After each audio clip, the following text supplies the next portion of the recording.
Hello friend, আমাদের প্রত্যেক গৃহিণীদের বেশিরভাগ সময় কেটে যায় রান্নাঘরে। আর এই রান্নাঘরের কাজ যদি আমরা একটু বুদ্ধি খাটিয়ে গুছিয়ে করতে পারি, তাহলে দেখবেন অনেকটা সময় আমরা নিজেদের জন্য বার করে নিতে পারবো এবং অনেকটা খরচও আমরা বাঁচিয়ে নিতে পারবো। তো সেরকমই অসাধারণ কিছু টিপস আজকে আমি আপনাদের কাছে শেয়ার করব।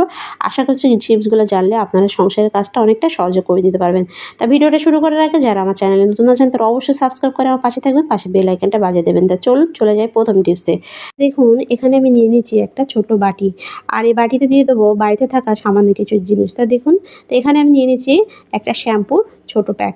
তা অল্প একটু শ্যাম্পু এখানে আমি দিয়ে দিচ্ছি। তা এখানে আমি ডাব শ্যাম্পু নিয়েছি, তা আপনারা চাইলে যে কোনো শ্যাম্পু এখানে অ্যাড করতে পারেন। তো এখানে আমি ডাব শ্যাম্পু দেওয়ার পর তারপরে দিয়ে দেবো কলগেট। তা হোয়াইট পেস্টটা এখানে আমি নিয়েছি। তা এখানে হোয়াইট পেস্টটাই মানে ব্যবহার করতে হবে, অন্য কোনো পেস্ট নেওয়া যাবে না, যে কাজের জন্য এটা আমি ইউজ করব। তো দেখুন, এখানে আমি হোয়াইট পেস্ট নিয়ে অল্প একটু হোয়াইট পেস্ট নিয়ে শ্যাম্পুতে দিয়ে দিচ্ছি। এরপর আমি দিয়ে দেবো আরেকটু উপকরণ, সেটাও আমরা বাড়ি থেকে পেয়ে যাব। সেটা আশা করছি আপনারা প্রত্যেকের বাড়িতেই থাকে, সেটা হলো পাতিলেবু। তো আমাদের বাড়িতে প্রত্যেকের বাড়িতে দেখবেন পাতিলেবু থাকে।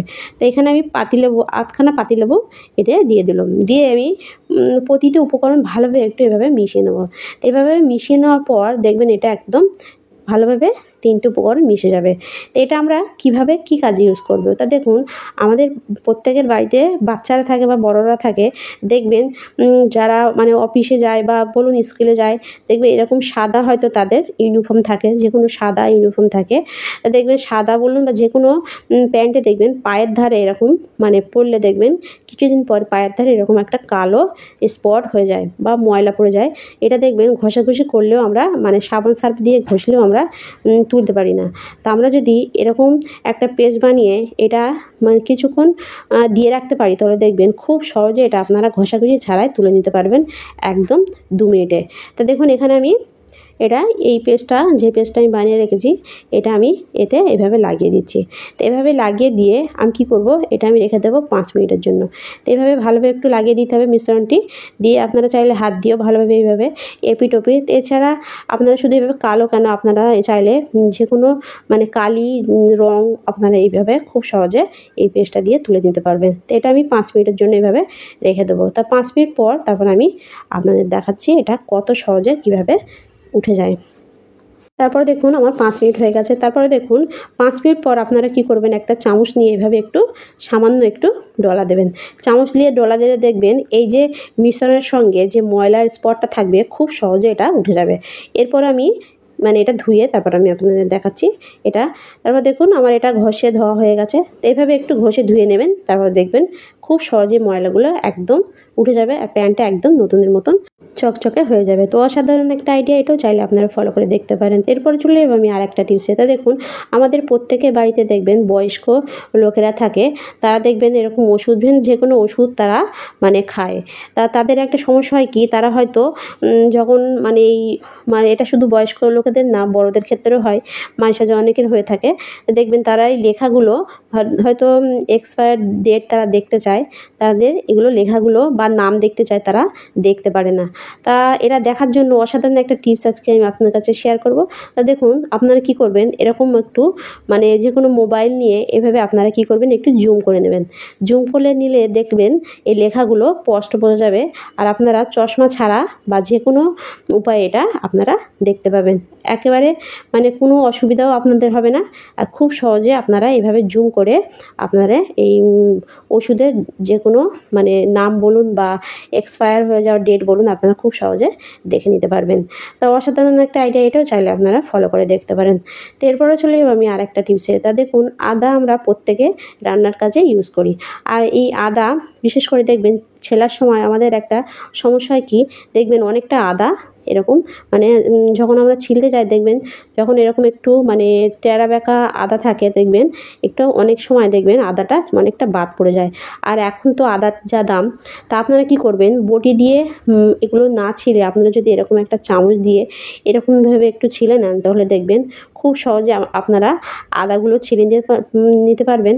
আর একটু আদা আপনার বাদ যাবে না বা একটু বাদিও যাবে না। তা দেখুন আমি আপনাদের সামনেই করছি। তো এরকম একটা ছোট্ট চামচ নিতে হবে, নিয়ে আপনারা কি করবেন, এভাবে একটু ছিলে নেবেন। তা খুব সহজে দেখবেন এটা মানে ঘন্টার কাজ মিনিটেও হয়ে যাবে। আর কোনো রকম নষ্ট হওয়া ছাড়াও আপনারা আদাগুলো খুব ভালোভাবে সুন্দরভাবে ছিলে নিতে পারবেন। তা দেখুন আমি আপনাদের সামনেই করছি। আর বটি দিয়ে ছিলতে গেলে দেখবেন এই সাইডেরগুলো এগুলো পুরোটা আমাদের বাদ দিয়ে দিতে হয় বা হয়তো বাদ দিয়ে অনেক ফেলে দিতে হয়। এভাবে যদি আপনারা চামচ দিয়ে ছিলে নেন তাহলে দেখবেন খুব সহজে আপনারা এগুলো এই চামচের আগা দিয়ে বলুন এভাবে খুব সহজে আপনারা ছিলে নিতে পারবেন। এতে আপনাদের আদাটা একদম নষ্ট হবে না আর একদম ফ্রেশভাবে আপনারা ছিলে নিতে পারবেন। দেখুন আমার ছেলা হয়ে গেছে। আর যতটুকুনি মানে আদা ছিল ততটুকুনি আছে, আর সামান্য শুধু খোলাটা এখানে উঠেছে। তো অসাধারণ একটা টিপস, এটাও চাইলে আপনারা একবার হলে করে দেখবেন, আশা করছি অনেকটা কাজে লাগবে। তো এরপরে চলে যাবো আমি আর একটা টিপসে। তা দেখুন গ্যাস আমরা প্রত্যেকে ইউজ করি, কিন্তু আমাদের একটা সমস্যা হয় কি, হয়তো হঠাৎ দেখবেন রাঁধতে রাঁধতে গ্যাসটা ফুরিয়ে যায়, যার জন্য আমাদের রান্নাটা সেই অবস্থায় রেখে দিতে হয়। তা আজকে আমি অসাধারণ কিছু মানে কয়েকটি টিপস আজকে আমি আপনাদের কাছে শেয়ার করব। আশা করছি এই টিপসগুলো মানে আপনারা যদি ফলো করেন তাহলে আপনাদের গ্যাসটা খুব তাড়াতাড়ি ফুরোবে না।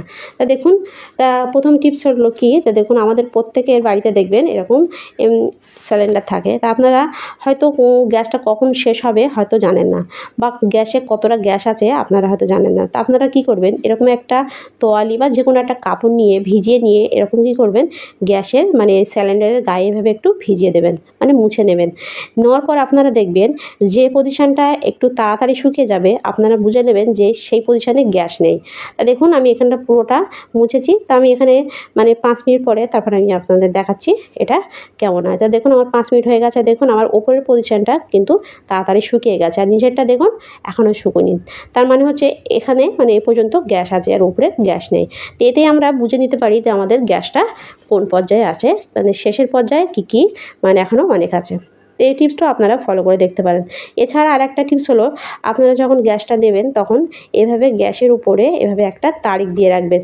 এতেও আপনারা হিসাব করে যে আপনাদের গ্যাসটা কোন পর্যায়ে আছে, মানে শেষের পর্যায়ে কি আপনারা বুঝে নিতে পারবেন।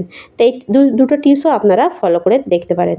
এছাড়া আর একটু অসাধারণ টিপস হলো, দেখবেন আমাদের প্রত্যেকের বাড়িতে হয়তো এক্সট্রা গ্যাস থাকে, যার জন্য আমরা হয়তো রাঁধতে রাঁধতে গ্যাস ফুরিয়ে গেলে আমরা কি করি, এক্সট্রা গ্যাসটা অনেকে লাগিয়ে নেয়, কিন্তু অনেকে হয়তো লাগাতে পারে না, যার জন্য আমাদের রান্নাটা সেভাবে রেখে দিতে হয়। কারণ এই মানে গ্যাসের এই মুখের ছিপিটা অনেকে খুলতে পারে না। তো অনেকে বাড়িতে দেখবেন ছেলেরা এটা খুলে দেয়, কিন্তু ছেলেরা তো সবসময় বাড়িতে থাকে না, তা মেয়েদের পক্ষে এটা খোলাটা সম্ভব নয় অনেকের ক্ষেত্রে। তো আজকে আমি আপনাদের দেখাবো খুব সহজে আপনারা সামান্য একটি কাঁচির সাহায্যে এটা কীভাবে খুলবেন। তা দেখুন আমি এখানে একটা কাঁচি নিয়েছি, নিয়ে আপনারা কী করবেন, এভাবে এই গ্যাসের ছিপির এই আংটার মধ্যে মানে এই স্টিলের যে আংটাটা আছে এই আংটার মধ্যে এভাবে ঢুকিয়ে দেবেন। দিয়ে আপনারা কী করবেন, এই কাঁচির মাথায় এভাবে হাত দিয়ে একটু চাপ দিলেই দেখবেন একদম কোনো রকম টানা হেঁচড়া ছাড়া আপনারা এই ঢাকনাটা খুব সহজে খুলে দিতে পারবেন। তো এভাবে খুলে আপনারা আবার রান্নাটা শুরু করতে পারবেন। তো অসাধারণ একটা টিপস, এটাও চাইলে আপনারা ফলো করে দেখতে পারেন। তো ভিডিওটা এই পর্যন্ত, ভালো লাগলে লাইক কমেন্ট শেয়ার করতে ভুলবেন না, আর সাবস্ক্রাইব করে অবশ্যই আমার পাশে থাকবেন। দেখা হবে নেক্সট ভিডিওয়ে। বাই।